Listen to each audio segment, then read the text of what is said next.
Meus irmãos queridos, boa noite a vocês todos. Eu quero publicamente dar graças a Deus por essa oportunidade. É uma alegria, e aqui não é protocolar dizer isso. Uma das coisas que Deus tem concedido é a alegria de estar com outros pastores, ora para ouvir, ora para compartilhar. Eu estive no estado de Goiás, salvo engano, 2 ou 3 anos atrás, em um evento em Caldas Novas. E agora estou na oportunidade de estar na capital do estado, nessa igreja que eu conheci de ouvir falar, por nosso relacionamento aqui com o pastor Leandro Peixoto. Não o conhecemos há tanto tempo, mas parece que já somos amigos há muito tempo, né? Esteve conosco em algumas ocasiões, é uma pessoa querida, quem Deus tem usado, e nos inspiramos muito pelo que Deus tem feito na vida dos irmãos e através de vocês. Então, receba um abraço fraterno da Igreja Batista do Jardim Botânico, bem como dos batistas do Rio de Janeiro. Eu fui desafiado aqui pelo pastor Leandro a compartilhar com vocês uma palavra, e eu queria encorajá-los a abrir a Bíblia em 2 Coríntios, capítulo 4. Leremos os versos 1 a 15, e a partir desse texto eu quero pensar sobre o tema vasos de barro para a glória do oleiro. Vou pedir a paciência e a atenção dos irmãos. Eu estou desde segunda-feira lutando contra um resfriado, um misto de alergia também, minha voz está significativamente prejudicada, mas eu espero em Deus que com a graça dele eu consiga falar. 2 Coríntios capítulo 4, a partir do verso 1, diz assim: então a viva e eficaz palavra de Deus. Pelo que tendo este ministério, segundo a misericórdia que nos foi feita, não desfalecemos. Pelo contrário, rejeitamos as coisas que por vergonhosas se ocultam, não andando com astúcia, nem adulterando a palavra de Deus. Antes, nos recomendamos a consciência de todo homem, na presença de Deus, pela manifestação da verdade. Mas se o nosso evangelho ainda está encoberto, é para os que se perdem que está encoberto, nos quais o Deus deste século cegou o entendimento dos incrédulos, para que lhes não resplandeça a luz do evangelho da glória de Cristo, o qual é a imagem de Deus. Porque não nos pregamos a nós mesmos, mas a Cristo Jesus como Senhor, e a nós mesmos como vossos servos, por amor de Jesus. Porque Deus que disse: das trevas resplandecerá a luz, Ele mesmo resplandeceu em nosso coração, para a iluminação do conhecimento da glória de Deus, na face de Cristo. Temos, porém, este tesouro em vasos de barro, para que a excelência do poder seja de Deus, e não de nós. Em tudo somos atribulados, porém não angustiados, perplexos, porém não desanimados, perseguidos, porém não desamparados, abatidos, porém não destruídos, levando sempre no corpo o morrer de Jesus, para que também a sua vida se manifeste em nosso corpo. Porque nós que vivemos somos sempre entregues à morte por causa de Jesus, para que também a vida de Jesus se manifeste em nossa carne mortal. De modo que em nós opera a morte, mas em vós a vida. Tendo, porém, esse espírito da fé, como está escrito: eu criei, por isso é que falei. Também nós cremos, por isso também falamos, sabendo que aquele que ressuscitou o Senhor Jesus, também nos ressuscitará com Jesus e nos apresentará convosco. Porque todas as coisas existem por amor de vós, para que a graça, multiplicando, se torne abundantes as ações de graças, por meio de muitos, para a glória de Deus. Amém. Onde é que está a água aqui? Rapaz, essa água aqui é misteriosa, hein? Consegui,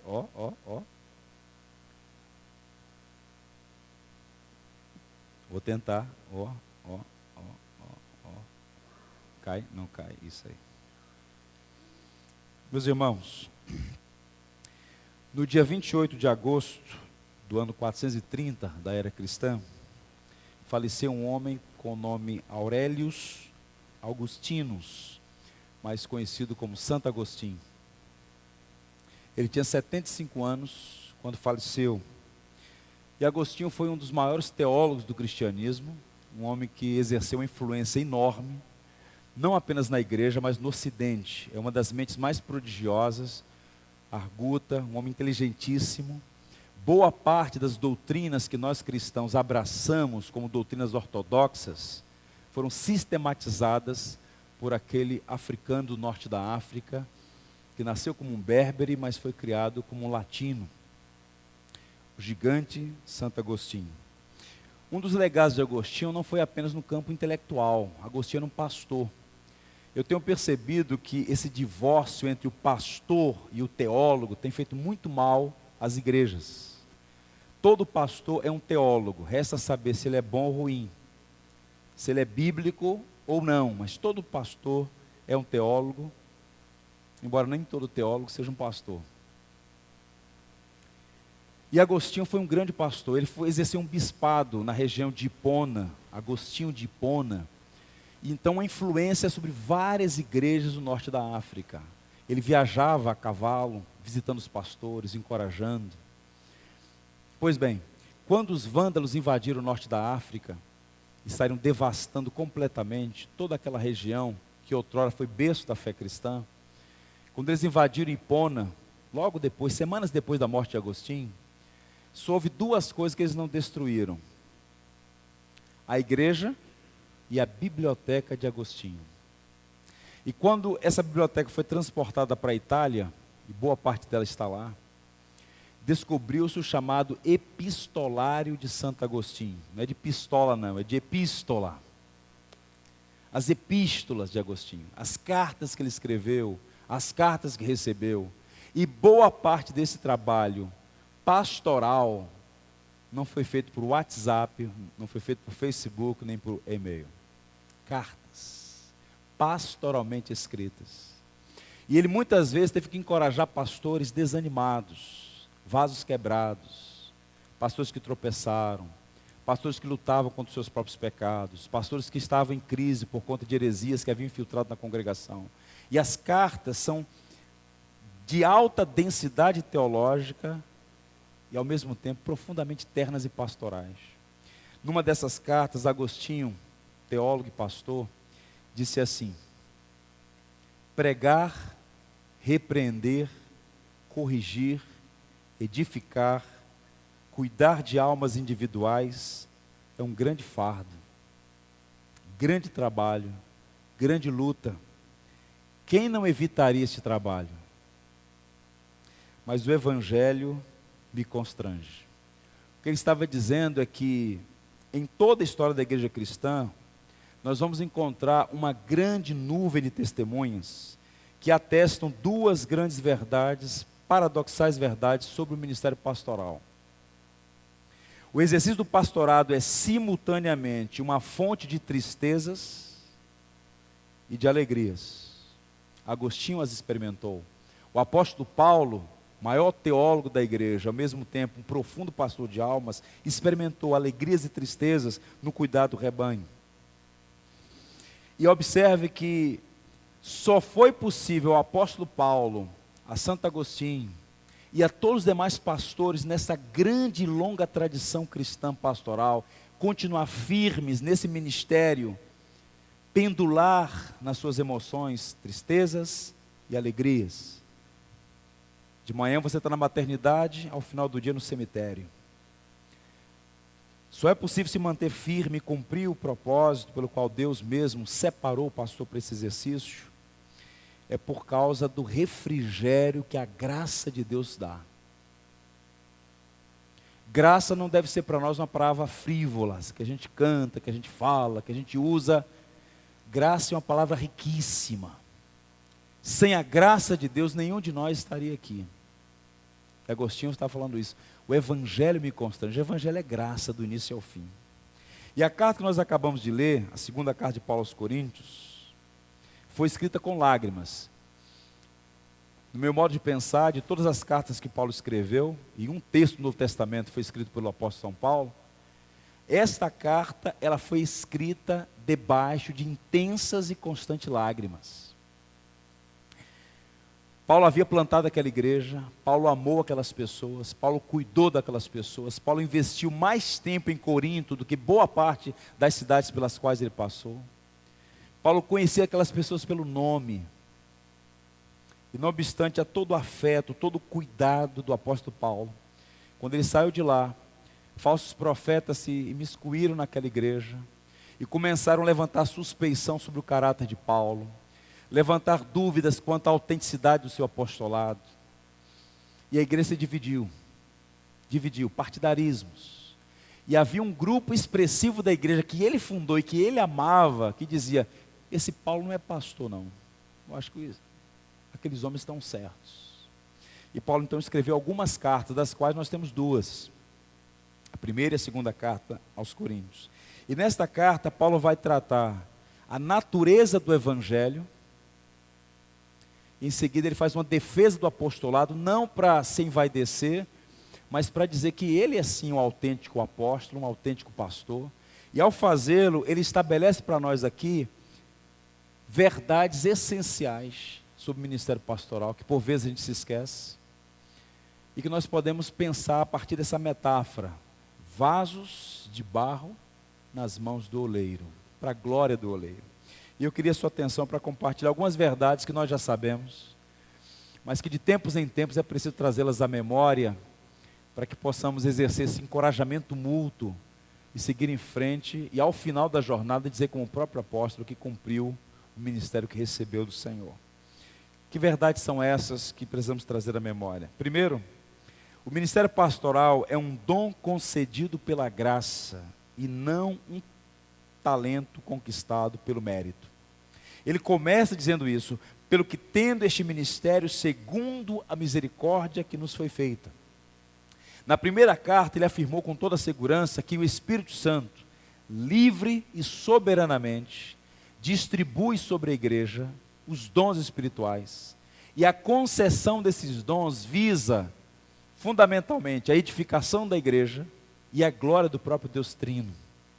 De modo que, como ele mesmo vai dizer no capítulo subsequente ao que nós lemos, tudo provém de Deus, não apenas a graça que salva, e somos salvos do início ao fim por essa graça soberana, bendita e maravilhosa, mas também o serviço é graça de Deus.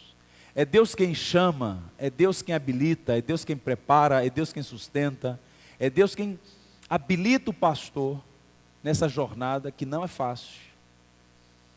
Portanto, Paulo tem esse entendimento que ele recebeu o ministério pela graça que lhe foi dada. Portanto, nós devemos sempre trazer à memória que pastorado não é título adquirido, mas dom recebido. Deus é quem chama, repito, prepara e usa o pastor e todos aqueles a quem soberanamente chama para o ministério cristão, que não é apenas o ministério pastoral. O ministério pastoral é um ministério importante, mas não é o ministério. E nós precisamos trazer à memória que isso vem de fato pela misericórdia de Deus. E Paulo, e Agostinho é chamado de o maior intérprete de Paulo, daí ele é apelidado de o doutor da graça. Paulo tinha uma consciência muito intensa sobre o significado da graça. E nas cartas que escreveu, de tempos em tempos, ele colocava algumas notas biográficas.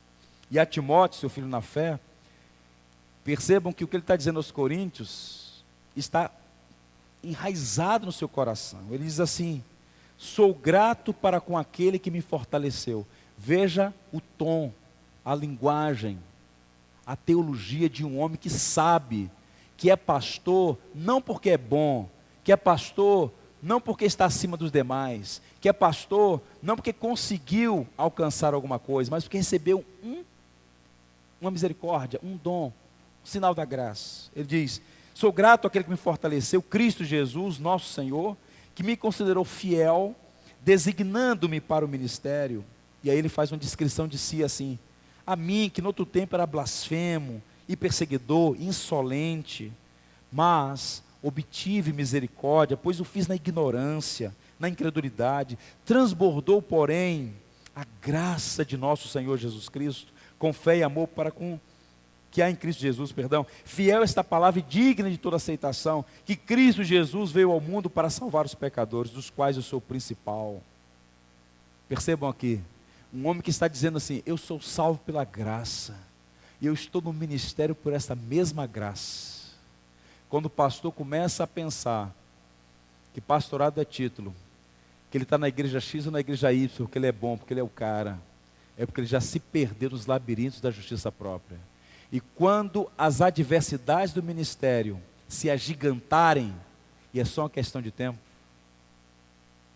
os problemas vêm sem aviso prévio. Se você não estiver ancorado na graça, você vai desfalecer. Então entenda, você recebeu um dom, e dom é presente, que não depende de quem recebe, mas da bondade de quem dá. Portanto, nunca percamos isso de vista. O pastorado é um dom de Deus. Segundo, o ministério pastoral é uma atividade cansativa, mas a graça de Deus é suficiente para sustentar os seus servos. Ainda no verso 1, ele coloca uma notinha lá. Tendo recebido este ministério, segundo a misericórdia que nos foi feita, não desfalecemos. O que é que Paulo está dizendo aqui? Que a base da sustentação para esse ministério, que não é brincadeira, como dizia Agostinho, quem não evitaria esse trabalho? A base que sustenta esse ministério é a graça. Não desfalecemos porque essa graça nos sustenta, esse entendimento de que recebemos esse dom pela misericórdia. Os biblicistas do Novo Testamento pegam essa expressão, não desfalecemos, o verbo desfalecer aqui, eles indicam o seguinte, que o que está em questão aqui não é apenas o cansaço físico, mas espiritual. Por quê? É certo que Paulo teve desgastes físicos. As viagens do primeiro século eram extenuantes, a pé, no lombo de animal, em embarcações precárias, atravessando desertos, frio, muito frio, naquelas regiões, por exemplo, da Capadócia, por onde Paulo passou tantas vezes, Licaônia, Gálatas, na Ásia Menor, no norte da Macedônia. Ele estava cansado, muitas vezes fisicamente esgotado, mas o que Paulo está dizendo aqui é o seguinte, que esta graça nos sustenta, porque o ministério é cansativo, não apenas do ponto de vista físico, mas emocional. É certo que Paulo passou por excessos físicos, repito, mas ele está falando aqui essencialmente de desgastes emocionais, espirituais, batalhas intensas, perseguição, rejeição, abandono, traição, deslealdade, acusação, apedrejamento, naufrágios, açoites, perigos de morte. É impressionante, irmãos, a quantidade de pastores que abandonam o ministério porque chegam ao limite de suas energias físicas. Há muitos pastores doentes fisicamente, mas também emocionalmente.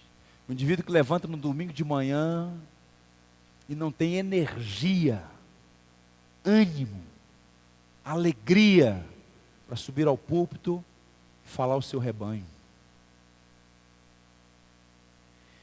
Encontro pastores assim, profundamente esgotados. Há muitas pesquisas, e eu não preciso gastar tempo nessa direção, sobretudo os norte-americanos, eles fazem muitas pesquisas, há vários institutos bons lá. Uma pesquisa da revista Lifeway, num amplo espectro de pastores de várias denominações, apontou que mais de 60% deles estão no limite de uma estafa total e completa. O Instituto Francis Schaeffer indicou que a quantidade de pastores que deixaram o ministério nos últimos anos por desvios morais, esgotamento espiritual, é sem precedentes na história. E por que isso? Porque as coisas acontecem muito sutilmente, não é da noite para o dia. Se você não montar guarda, se você não for prudente, vigilante, se você não exercer a disciplina espiritual, a vida devocional, não aprender a ouvir outros, não reconhecer os limites do próprio corpo, não identificar quais são as funções essenciais de um pastor, para que a igreja não o mate, dando a você atribuições que não são da sua competência, vai chegar um momento, uma hora, que ou você vai parar, ou você será parado pelas circunstâncias. Por isso Paulo está dizendo, o entendimento da graça, não é performance, você não precisa provar nada a ninguém, não é a tua obra como pastor, que vai legitimá-lo a entrar pelos portões da glória.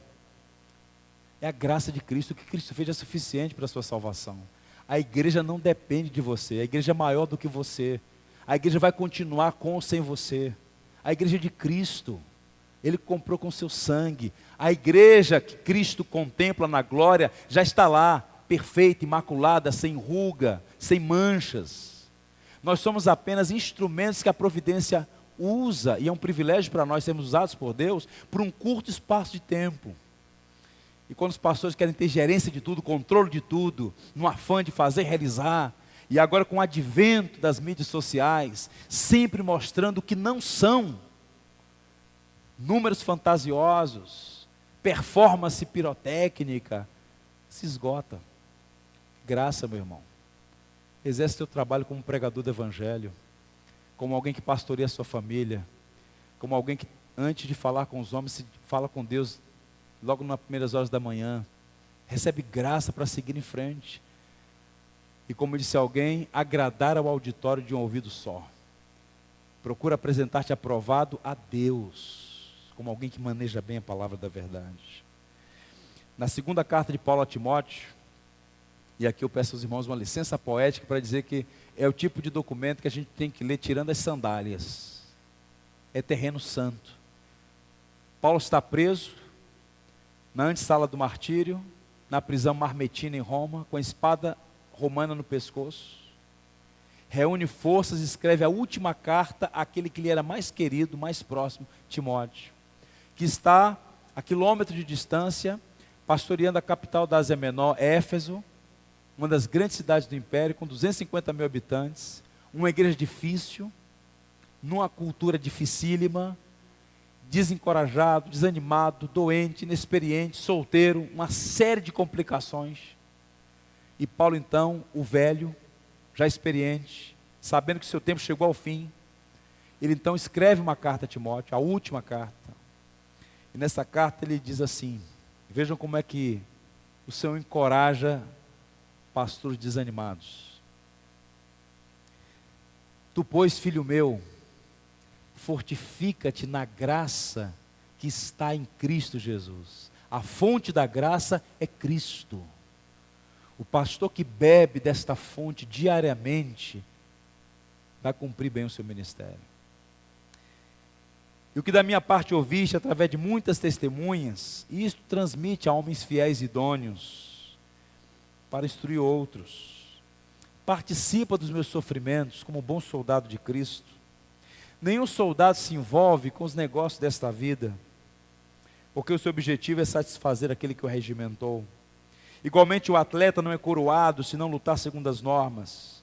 O lavrador que trabalha deve ser o primeiro a colher os frutos. Pondere o que eu acabo de dizer, o Senhor te dará compreensão em todas as coisas. Lembra-te de Jesus Cristo, ressuscitado de entre os mortos, descendente de Davi, segundo o meu evangelho, pelo qual estou algemado, sofrendo como malfeitor. Contudo, a palavra de Deus não está algemada. Por esta razão, suporto tudo por causa dos eleitos, para que também eles obtenham a salvação que está em Cristo Jesus com eterna glória. Timóteo, fiel é esta palavra. Se já morremos com Ele, também viveremos com Ele. Se perseverarmos com Ele reinaremos. Se o negarmos, Ele por sua vez nos negará. Se somos infiéis, Ele permanece fiel, pois de maneira alguma pode negar-se a si mesmo. Há uma diferença entre estar cansado na obra e estar cansado da obra. Cansar-se no exercício do ministério é natural. É natural. Agora, o dia em que você estiver cansado da obra, do ministério, você tem que parar e reconsiderar algumas coisas. Eu diria que as pressões do ministério são as mãos do oleiro moldando o nosso caráter. As mesmas mãos que pressionam também sustentam, porque são as mãos de um Pai bondoso. Então, meu irmão, suporta as aflições do ministério, recebe graça, siga em frente. O ministério pastoral, em terceiro lugar, exige integridade no conteúdo da pregação. Observe o verso 2.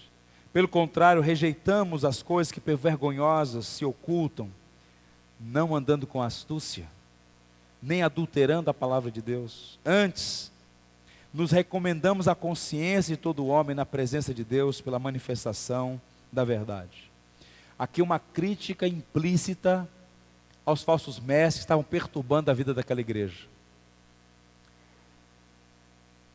Falsos mestres são falsos, mas são mestres. E eles têm uma habilidade de torcer a verdade, de ludibriar, de enganar, de perturbar a alma da igreja, que é uma coisa impressionante. O pastor que poupa o lobo sacrifica as ovelhas. E Paulo sabia da índole dos falsos mestres. E aqueles homens que tinham perturbado a igreja de Corinto, a motivação deles era dupla: a glória dos aplausos e o brilho do ouro. Então eles queriam glória para si e eram gananciosos. Então Paulo vai dizer: olha, ao contrário destes, vocês sabem como foi o meu procedimento aí. E aí Paulo vai dizer duas coisas sobre o ministério do pastor que tem relação direta com o conteúdo da sua pregação. Primeiro, o pastor não usa de truques. A palavra astúcia aí, que aparece apenas 5 vezes no Novo Testamento, tem sempre um tom negativo. Por exemplo, no capítulo 11, é a palavra que Paulo usa para dizer que a serpente enganou Eva. Astúcia, engano, truque, ludibrio. Assim agem os falsos profetas. Manobras psicológicas, apelos sensacionalistas, mexendo com as emoções das pessoas, a fim de manipulá-las. Uma característica do falso mestre é justamente essa: a manipulação de pessoas usando truques, artifícios, inclusive na hora de pregar. Pregadores do evangelho não usam de artifícios. A palavra é soberana, eficaz. Ela não depende de você para operar na vida das pessoas. A palavra tem inerentemente um poder e uma autoridade que transcende quem prega e quem ouve. Você não precisa ajudar Deus. Faça apenas aquilo que é da sua competência fazer. Abra a Bíblia, leia o texto, explique o texto, aplique o texto, deixa Deus operar na vida da igreja. Segundo, o pastor não adultera a palavra. A única vez que essa palavra aparece no Novo Testamento é aqui: não adulterando a palavra de Deus. Era uma palavra que eles conheciam, estavam familiarizados com ela, porque a ideia aqui é basicamente a seguinte: havia, desde aqueles dias, desde que o mundo é mundo, depois da queda, homens desonestos no comércio. Então eles adicionavam água ao vinho, adicionavam água ao leite, para auferir lucros, mas adulterava, a qualidade, a substância estava adulterada. Então adulterar é inserir algo que afete a propriedade natural do produto. E Paulo está dizendo: olha, o pregador, o pastor, ele não adultera a palavra, ele não acrescenta nada a ela, ela é suficiente. Infelizmente, muitos pregadores, pelas mais variadas motivações, e alguns muito bem motivados, no afã de promover o crescimento da igreja, ou até mesmo de atender expectativas de uma congregação viciada em ter não um pastor, mas um demiurgo, um homem que tenha todas as respostas e que seja um super-herói, não alguém de carne e osso. Esses homens se deixam envolver e acabam adicionando elementos estranhos à fé cristã, ao evangelho. As heresias e os hereges sempre existiram. E nós devemos tomar muito cuidado, porque a igreja foi comprada pelo sangue de Cristo e nós daremos conta dela. Não podemos adulterar a palavra de Deus. Alguns anos atrás, eu tive o privilégio de participar de uma conferência, onde eu ouvi o doutor Sproul, recentemente falecido. Éramos um grupo de uns 800 pastores. O Sproul já estava em avançada idade, limitado, mas subiu no púlpito, leu os primeiros versos da carta de Paulo aos Romanos, capítulo 1, e começou a pregar, na expressão, o Evangelho de Deus. Ele pegou a construção do texto grego, Evangelho de Deus, e começou a pregar.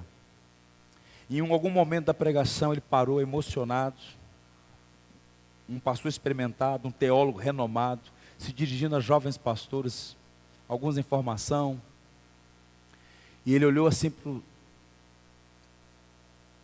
os olhos da igreja e falou assim: eu queria dizer uma coisa para vocês do fundo do meu coração. Não adulterem o Evangelho.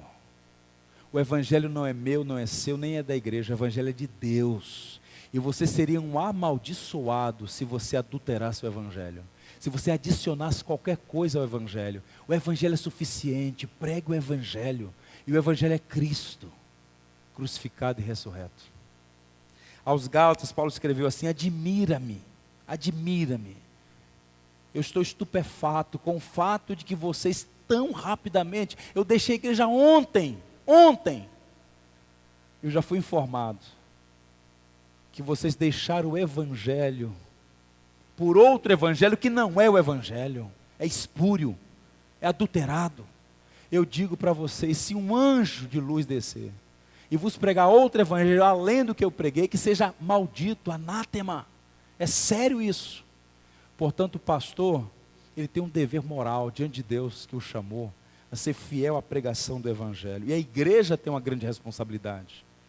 No último domingo, no Circuito Batista Dia do Pastor, eu preguei em nossa igreja, no capítulo 8 de Neemias. Em algum momento eu disse para a igreja: olha, o pastor tem o dever de pregar expositivamente, ler, interpretar e aplicar o texto, ser fiel ao texto. Mas a igreja tem uma grande responsabilidade: aprender a ouvir. Nós somos de uma geração que as pessoas desaprenderam a ouvir. Tem igrejas que não suportam a sã doutrina, como disse Paulo a Timóteo, tem comichões nos ouvidos. Eu queria ler para vocês um pequeno texto do Dr. Albert Moller. A congregação precisa compreender que a pregação não é apenas responsabilidade do pregador, mas também dela. É responsabilidade da congregação saber se está sendo alimentada. É sua responsabilidade providenciar alimento, chamando um pregador que irá pregar a palavra. É responsabilidade da igreja manter o pastor responsável pela pregação e medir sua eficácia e sua fidelidade, sobretudo, ao ministério do púlpito. Nas igrejas protestantes, nós somos herdeiros do protestantismo, da reforma do século XVI. O púlpito está sempre no centro. Mas não é uma peça decorativa. Está no centro não é para que o pastor tenha primazia, mas que a palavra tenha a supremacia e governe a igreja. A palavra. Portanto, o pregador, o pastor, precisa ser alguém que prega, não com astúcia, não adulterando, mas um fiel pregador. E a igreja precisa encorajar o pastor a manter-se fiel nessa direção. Caminhando. O ministério pastoral requer uma consciência limpa pela verdade na presença de Deus. O verso 3 vai dizer isso. E eu vou passar rápido por esse ponto, porque tenho mais coisas para falar com os irmãos. O que significa manter a consciência limpa? Consciência é aquela faculdade pela qual uma pessoa aprova ou desaprova suas ações ou ações de terceiros. A consciência, esse dispositivo moral que Deus estabeleceu em nós, o que é certo e o que é errado. E Paulo está dizendo, olha, que o pastor, ele tem que ter a consciência limpa, diante daquele a quem tudo vê. E Paulo tinha essa consciência. Os falsos profetas estavam levantando acusações. Ele diz, olha, não importa o que eles dizem, eu tenho a consciência limpa na presença de Deus. E por que Paulo tinha consciência limpa?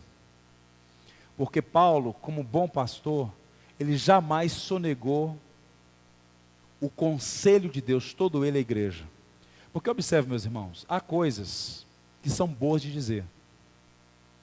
Há sermões que você prepara, você sobe no púlpito e fala assim, vai ser tão prazeroso oferecer isso. Mas há um tipo de dieta, há um tipo de alimento que não é agradável nem para quem oferece, nem para quem recebe. E o pregador não pode selecionar apenas algo que é doce.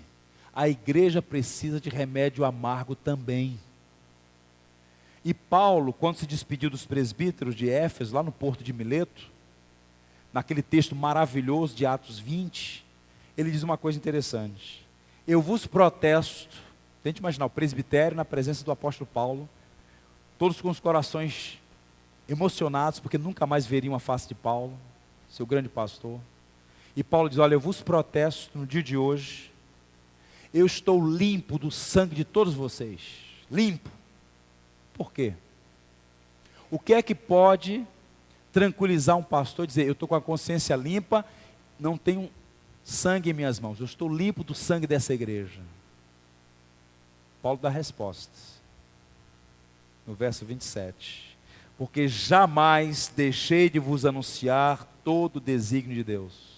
A expressão jamais deixei era uma expressão usada pelos médicos da época, para dizer o seguinte, que o tratamento inteiro estava sendo oferecido, eles não estavam subtraindo nada, nenhum medicamento, nenhuma parte do tratamento, eles estavam oferecendo tratamento inteiro aos seus pacientes. Paulo está dizendo que estava com a consciência limpa, e podia pregar tranquilamente.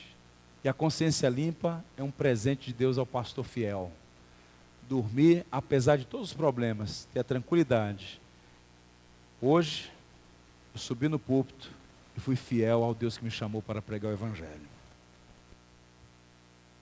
Caminhando, uma outra coisa interessante, o ministério pastoral não prega a si mesmo, mas a Cristo. Observe o verso 5. Não pregamos a nós mesmos, mas a Cristo como Senhor, e a nós mesmos como vossos servos, por amor de Jesus. Nós todos, em variados graus, mas nós todos, sem distinção, temos uma certa sede de culto. Nós somos filhos de Adão. Nós gostamos do aplauso. E o orgulho é um mal. Vitor Hugo dizia que a fortaleza do mal é algo que nos persegue do berço até o túmulo. O orgulho não é combatido como quem combate uma infecção com uma vacina de dose única. Todo dia você tem que lutar contra o orgulho que habita em você. Por que é que nós não gostamos de críticas? Porque somos orgulhosos.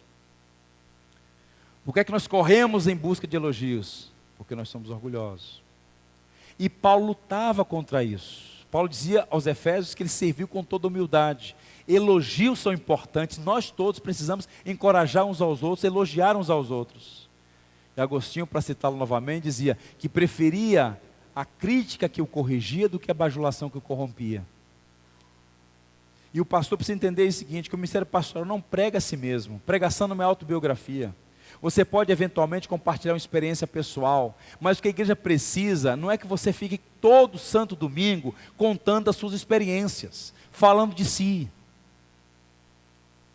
A igreja precisa, e você, antes dela mesma, ouvir a palavra de Deus, o Evangelho de Cristo. E Paulo vai dizer, não pregamos a nós mesmos, mas a Cristo.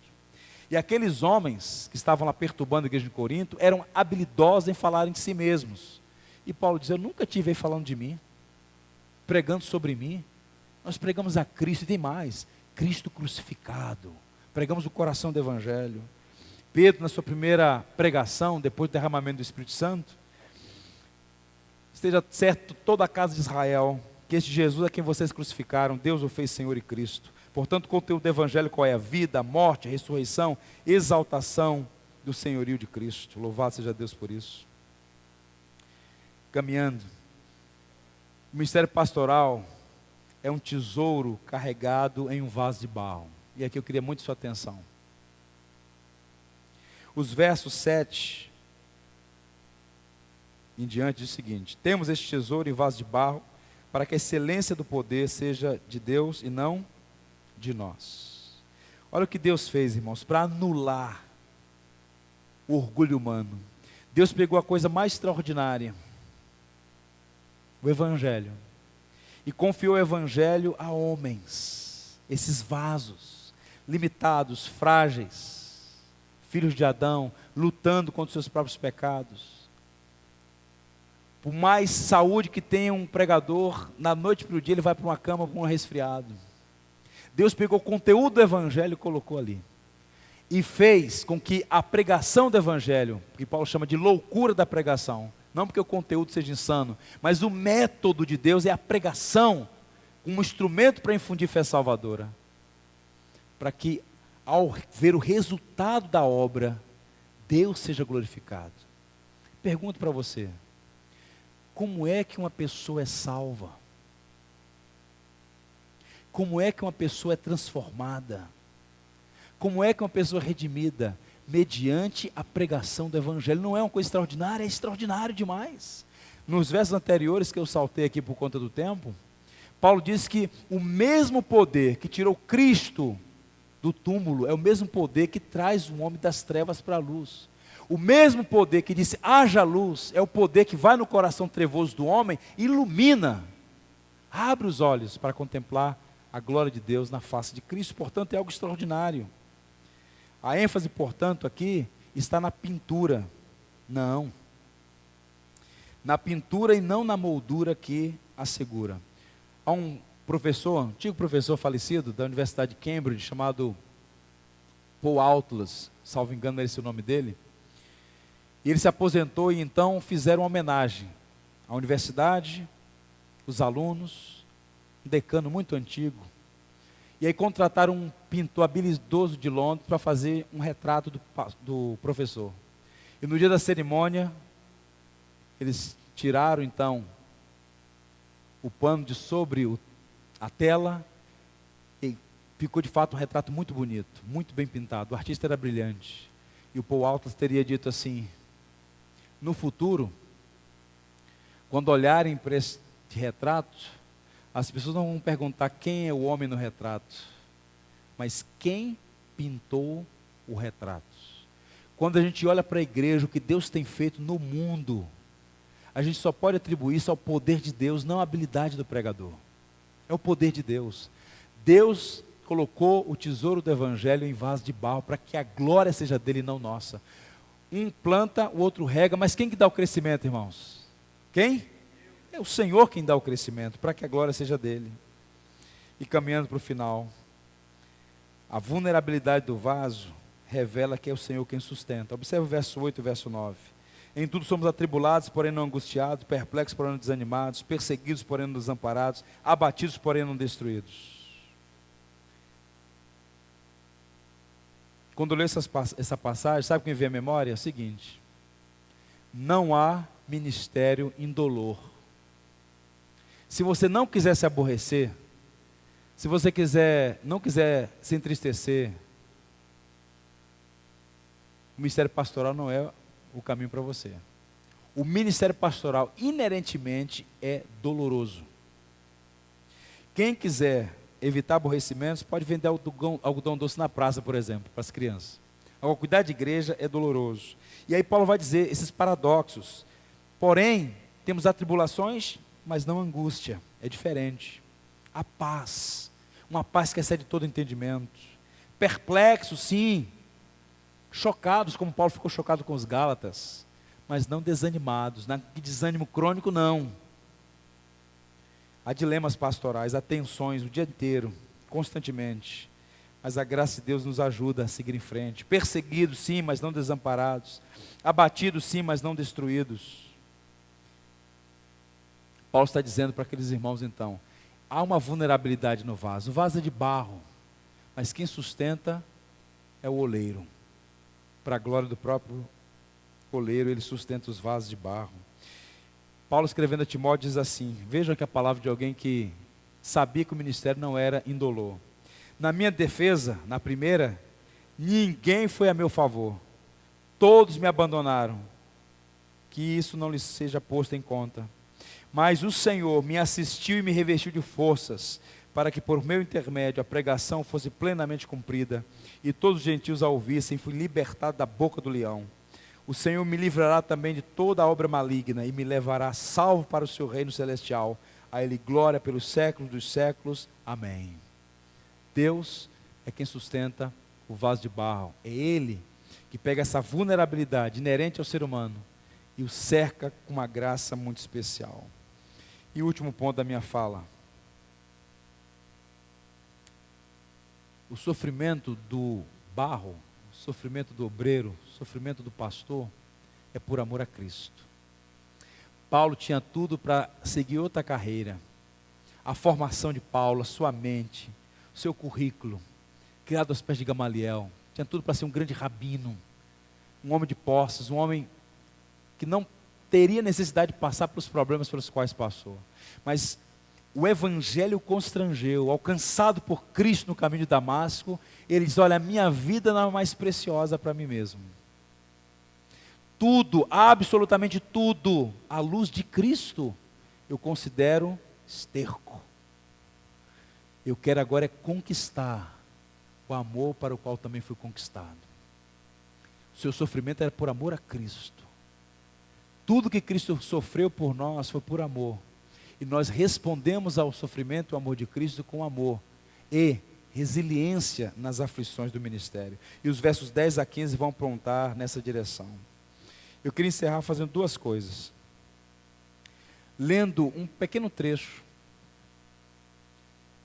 da pastoral que eu escrevi no domingo passado, na minha igreja. E em seguida compartilhando com os irmãos a história de um homem que me encoraja. O texto, um parágrafo da pastoral do domingo passado, eu escrevi o seguinte: o Paul Tripp chama o pastorado de vocação perigosa. Ele está certo. Considere que o ministério pastoral envolve intensas, variadas e conflitantes emoções. No mesmo dia, o pastor pode celebrar o nascimento de um bebê e chorar a morte de um ancião. A distância entre a maternidade e o cemitério é mais curta do que se pode imaginar. O coração faz um estranho movimento pendular da tristeza para a alegria com uma velocidade e frequência impressionantes. Há frustrações, decepções, receios e dúvidas no caminho. Muitos obreiros abandonam o ministério, pois sentem-se desanimados, incapazes e fracassados. Por vezes, os pastores estão cuidando dos outros enquanto eles mesmos sangram. Esse processo é doloroso. Como disse alguém, a prova do verdadeiro ministério não está nas condecorações, mas nas escoriações. Todo pastor é alguém que carrega as marcas do sofrimento por amor a Cristo e ao rebanho. Não obstante a todas as dificuldades inerentes ao ofício, o pastorado reserva momentos de grande alegria. Paulo chama um pastorado de excelente obra. Há de sabores, mas também existem prazeres que inundam a alma de uma alegria sem igual. Vidas sendo transformadas pelo Evangelho, famílias sendo restauradas, a igreja se fortalecendo na palavra e fazendo discípulos, são as glórias de um pastor de almas. No seu momento de maior tensão no ministério, Paulo foi confortado com as palavras de nosso Senhor: a minha graça te basta. Paulo era feliz no ministério. Apesar dos pesares, ele era feliz no ministério. Eu quero encerrar contando para vocês a história de um homem que me inspira, chamado Charles Simeon. Ele foi pastor no final do século XVIII e metade do século XIX, em inglês. Ele nasce numa família rica, próspera, da aristocracia. E os caminhos naturais seriam que ele fosse um lorde, que ele seguisse uma carreira brilhante. Mas aos 19 anos, embora fosse criado na igreja anglicana, na igreja do Estado, aos 19 anos ele teve uma experiência pessoal com Cristo e se converteu. E aí, contra a vontade de sua família, mas entendendo aos desígnios de Deus, como ele mesmo disse, não fui desobediente à visão celestial. Ele então vai para Cambridge, e ali ele tem a sua formação em teologia, e foi convidado pelo bispo de York para assumir o pastorado da igreja da Trindade na universidade. Aquela igreja, ela teve um pastorado longo, e depois da vacância, a congregação queria que certo homem fosse para lá. Mas na igreja anglicana, sistema piramidal, episcopal, e o bispo determinou então que Charles Simeon fosse para lá. E observe, tente imaginar o cenário. É uma igreja lindíssima, lindíssima igreja, histórica. Os bancos com os assentos todos trabalhados, e tem uma portinha a cada assento, com uma chave. Metade da igreja não queria aquele homem como pastor. Então quando ele chegava na igreja, uma ala inteira cheia de pessoas e a outra ala toda vazia, fechada. E gente de fora querendo entrar. Por 12 anos ele pastoreou uma igreja que a maioria das pessoas não queria ele ali, ou pelo menos metade dela. 12 anos. 12 anos. E aí, aquilo se manteve firme. Eu acho que ele fez a oração SL. Já ensinou a oração SL para o pessoal aqui? Não? Vocês conhecem a oração SL? Você sabe que tem aquelas ovelhas que não dão sinais de são ovelhas. Tem muitos bodes na igreja. E tem ovelhas que são difíceis. A oração SL significa: Senhor, salve e leva. Eu fiz 88 sepultamentos em mesquita. Que é isso, pastor? Brincadeiras à parte, eu quero dizer o seguinte: uma parte daquela geração incircuncisa de coração pereceu, e o Senhor começou a florescer a igreja de Cambridge, a igreja da Trindade, a igreja lotou. Aquele homem foi pastor por 54 anos. Ele foi o maior pregador anglicano do seu tempo. Ele pregou a Bíblia inteira, expositivamente. Do dia 10 de novembro de 1782 até 1836, esse homem foi o pastor de lá. Sofreu oposição na igreja, problema de saúde, nunca se casou, dedicou-se inteiramente à obra do ministério. Ele é chamado de o Jó da Inglaterra. E quando ele entregou seu ministério, exitoso, bem-sucedido, então o rei da Inglaterra o convidou para um chá no palácio. E ele entregou ao rei da Inglaterra uma cópia, o primeiro tomo de uma série de toda a obra de pregação de 54 anos. A obra literária, a pregação de Charles Simeon. E aí, ele fundou organizações missionárias, foi mentor de muitos pastores, dentre os quais Henry Martin. 21 volumes de pregação expositiva. Um homem foi extraordinário. E aí, meus irmãos, ele escreveu uma carta a um pastor desanimado, que essa carta se tornou uma espécie de emblema aos que sofrem. E eu encerro fazendo isso. E eu chamo o pastor Leandro para orar para a gente em seguida. Meu querido irmão, não devemos nos importar por experimentar um pouco de sofrimento pela causa de Cristo. Regozijemo-nos lembrando que nossa santa cabeça superou todos os seus sofrimentos e triunfou sobre a morte. Sigamo-lo pacientemente. Em breve seremos participantes de sua vitória. Vale a pena servir a Cristo fiel e pacientemente. Que o Senhor nos abençoe, que o Senhor nos ajude. Nós somos vasos de barro nas mãos do oleiro. Amém?